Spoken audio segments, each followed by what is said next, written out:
একোজন মানুহৰ গুলিয়াই হত্যা কৰাৰ আগতে সুধিছিলে যে তই হিন্দু নে মুছলমান। যদি কোনোবাই কৈছে মই মুছলমান, তেতিয়া উগ্ৰপন্থীসকলে কয় যে কালিমা পঢ়ি শুনা।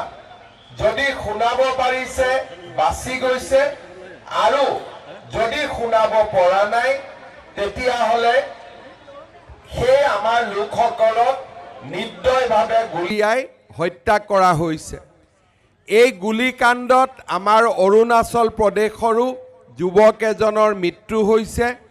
আমি সকলোৱে বিদেশী আত্মাৰ সদ্গতি কামনা কৰিছোঁ।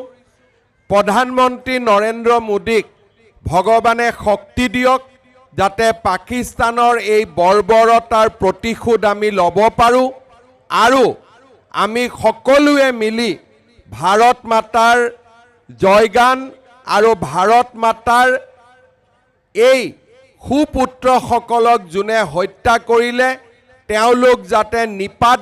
ভিডিঅ'টো যদি ইমানলৈকে চালে প্লিজ চেনেলটো ছাবস্ক্ৰাইব কৰিবলৈ নাপাহৰিব।